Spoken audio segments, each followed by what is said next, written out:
Olá, hoje a gente mergulha num material, olha, denso e, vou confessar, um pouco sombrio. Temos aqui uns trechos de um texto, o título é A Caixa dos Espelhos Macabros, Justiça Invocada por Hecate. Ok, vamos tentar desempacotar isso aqui. A ideia principal é de uma justiça que não funciona sozinha, sabe? Ela precisa ser chamada, ativada. E isso através de um artefato, essa caixa aí, e da figura da deusa Hecate. Então, a nossa missão aqui é explorar essa noção de justiça ativa, como a fonte descreve. O que é exatamente essa caixa dos espelhos macabros? E por que, segundo o texto, o simples ato de pedir por justiça é tão fundamental? O material já começa com uma citação forte, né, que meio que define o cenário. Não há roda que gira por si, há uma balança que aguarda a mão que a pede. Hecate não impõe, ela atende ao clamor. Parece que, nesse universo aqui, a justiça precisa de um empurrãozinho humano, não acha? Exatamente. Essa citação logo de cara já joga a regra do jogo, né? Deixa claro que a passividade não leva a lugar nenhum, segundo essa visão. A justiça aqui não é onipresente, automática, é uma força que responde a um chamado bem deliberado. É uma perspectiva que coloca muito peso, assim, na ação de quem busca o reequilíbrio. Vamos então para o artefato. A caixa dos espelhos macabros. O texto descreve não como objeto qualquer, mas como um sítio-labirinto. É uma imagem forte essa. Um espaço onde os reflexos, talvez as consequências dos atos, né, se encontram, interagem. A fonte diz: cada face espelhada é uma passagem. Sussurra os contornos fragmentados da culpa, do dano. Soa quase como um dispositivo que espelha a natureza da coisa errada que aconteceu. Não só a imagem, sabe? E é nesse sítio-labirinto, como você disse, que Hecate entra. O fascinante é como o texto coloca ela, como uma deusa liminar, né? Aquela que está nas fronteiras, nas encruzilhadas. E ela preside o que a fonte chama de Tribunal das Sombras. E esse é o ponto central, que o texto repete. Ela não age por conta própria. Ah, entendi. A intervenção dela depende de um chamado. Exige, como diz o texto, voz, intenção clara e um pacto ritual. Sem esse gatilho, a coisa não anda. Então, peraí. A caixa é tipo palco. E Hecate é a juíza que só aparece se for chamada para a sessão. Precisamente. A citação "a deusa abre não por capricho, mas por chamada" amarra bem isso. A responsabilidade de começar o processo, de buscar essa justiça específica, é toda de quem se sentiu prejudicado. Não tem um sistema divino patrulhando e corrigindo tudo sozinho, pelo menos não nessa visão aqui. E aqui a coisa fica realmente interessante. O mecanismo que o texto descreve para dar partida nisso fala em depositar um nome na caixa. Não é só falar, parece um ato mais formal dentro de uma cerimônia, talvez. E esse nome, depois de depositado, vira mais que só um nome. O texto chama de nó energético. O que será que isso quer dizer, hein? Sobre a natureza desse processo. Olha, essa ideia de nó energético é bem chave mesmo. Sugere que, na lógica do texto, o nome vira um ponto focal, sabe? Uma conexão vibracional mesmo para que essa tal justiça invocada possa funcionar. Não é só um símbolo, é como se fosse um elo concreto, vamos dizer assim, entre a pessoa nomeada e a ação que a Caixa e Hecate vão desencadear. O nome vira o endereço onde a energia do ritual vai ser entregue, entende? Entendi, faz sentido. E essa entrega não é vaga. O texto vai além, detalha 6 frentes de atuação: alma, mente, corpo, realidade, tempo e espaço. Nossa, isso é uma abrangência enorme. Sugere uma justiça que mexe em vários níveis da vida da pessoa. Certo? Exatamente. Essa descrição das 6 frentes mostra que a ação não é só um azar físico ou um problema material isolado. Ela vai entrando em várias camadas da experiência da pessoa. O texto até menciona manifestações que podem começar sutis. Fala de sonhos que dilaceram a noite ou sequências de pequenas perdas.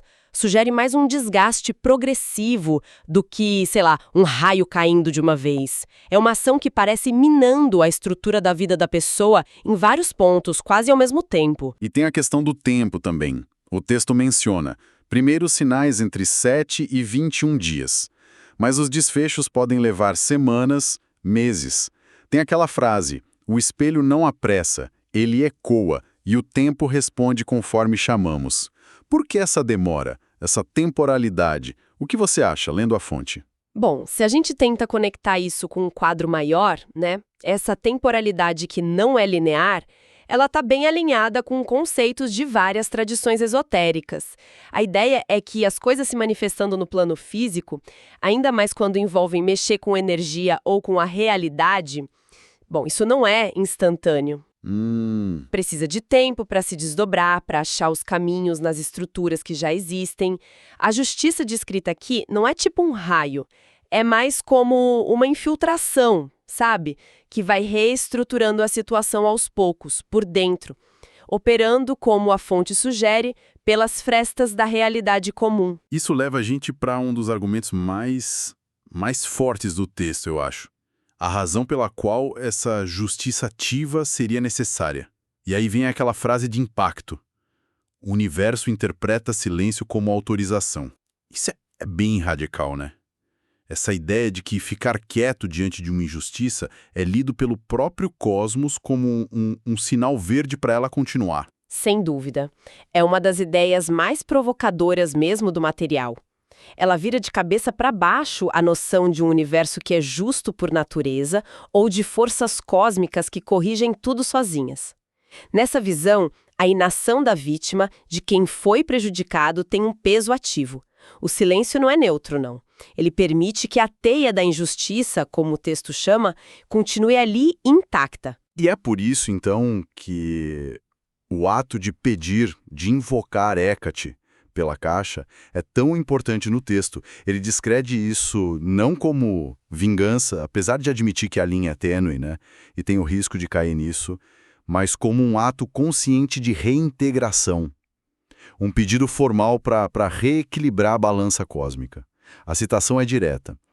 Quem não chama, permanece na teia. A ação é fundamental para sair dessa. Isso levanta uma questão bem importante sobre responsabilidade pessoal, né? Diferente de outras visões onde o destino ou o karma agem sozinhos, aqui o texto coloca o poder e também o fardo, talvez, da restauração nas mãos de quem busca a justiça. Sugere que o próprio equilíbrio do universo, pelo menos nessa visão particular, precisa de um gatilho humano, de uma voz que clame por ele. É uma visão que dá um poder imenso para a intenção e para a ação ritualística humana. Mas e se a pessoa faz o pedido e nada acontece? Ou parece que nada acontece? O texto já meio que antecipa isso, né? E lista possíveis razões para a caixa falhar, usando uma linguagem bem simbólica. Vamos passar por elas rapidinho. Sim, acho essencial para entender a lógica toda do sistema que eles descrevem. Beleza. A primeira causa que eles listam é um pedido incompleto ou ambivalente. Tipo, a pessoa não tem clareza total do que quer, ou mistura justiça com vingança pessoal. Aí a energia meio que se perde. Faz sentido, pensando na ideia de intenção focada?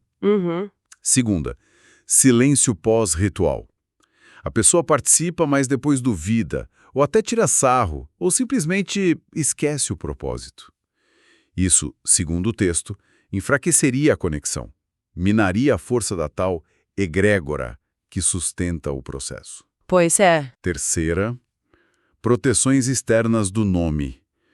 A pessoa que foi alvo do pedido pode ter suas próprias defesas espirituais, energéticas, talvez até ancestrais, sei lá, e isso poderia diminuir ou adiar os efeitos.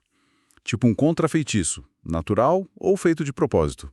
Interessante isso. Quarta, e essa eu achei bem profunda, autorização implícita.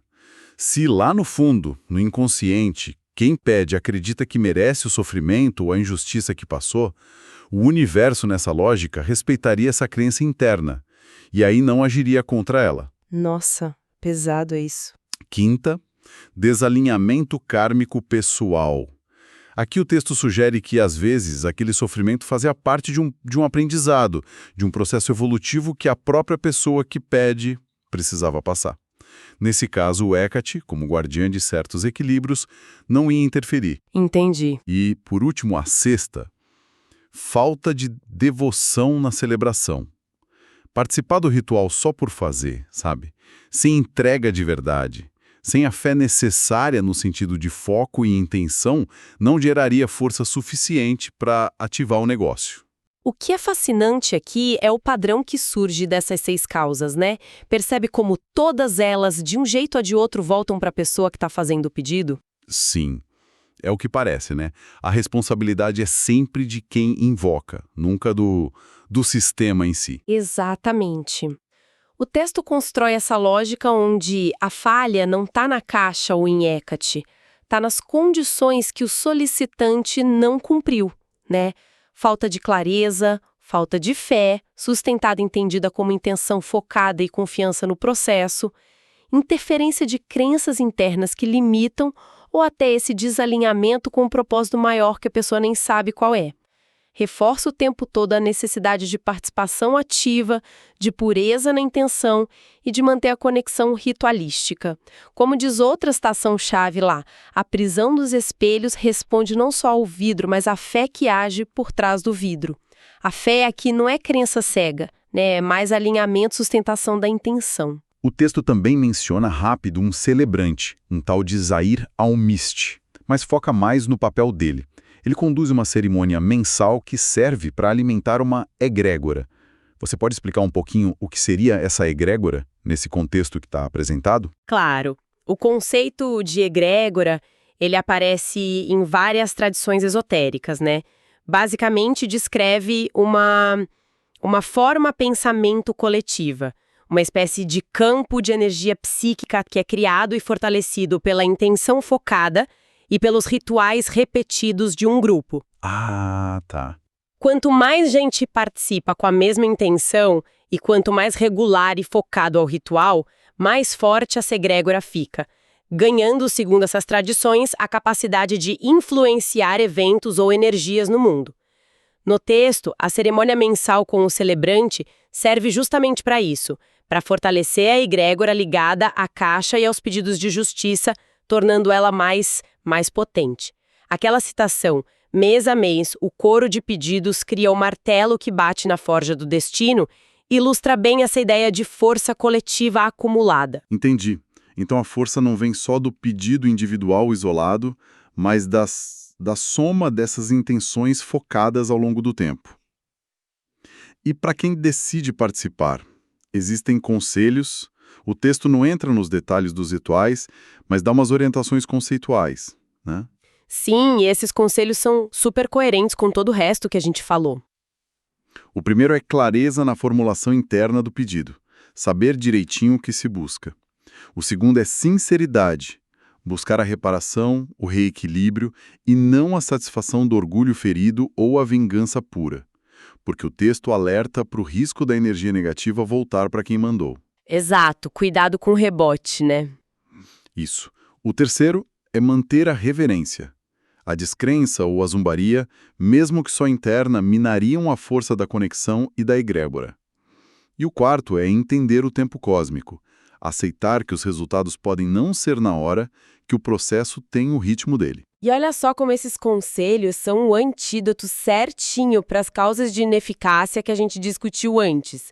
A clareza combate o pedido ambivalente. A sinceridade, reparar versus vingar, evita que a energia se volte contra quem pede e também tem a ver com a pureza da intenção. A reverência combate o tal silêncio pós-ritual e a falta de devoção. E entender o tempo cósmico evita que a pessoa abandone tudo por impaciência. Isso mostra uma consistência interna bem notável na visão de mundo que o texto apresenta, por mais particular que ela seja. Então, o que tudo isso significa no fim das contas?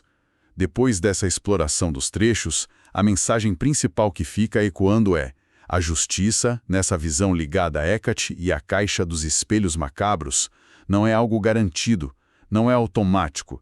Ela precisa ser requisitada, chamada à existência pela ação e pela intenção humana.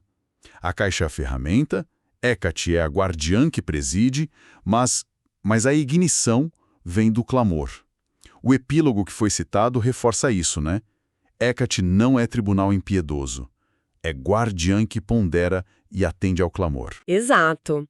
E isso deixa a gente com uma reflexão que, bom, parte do texto, mas talvez vá um pouco além dele. Fica a pergunta, né? Qual o verdadeiro peso da nossa ação, da nossa responsabilidade, se, pelo menos nessa perspectiva específica, o próprio reequilíbrio cósmico depende de uma voz humana ativa para começar? O que essa visão diz sobre o poder que algumas culturas e tradições dão para a intenção focada, para a palavra carregada de propósito e para o ritual como um jeito de se engajar com forças que a gente considera maiores que nós? É algo que desafia a passividade e sugere que essa busca consciente por equilíbrio pode ser em si uma força transformadora bem fundamental.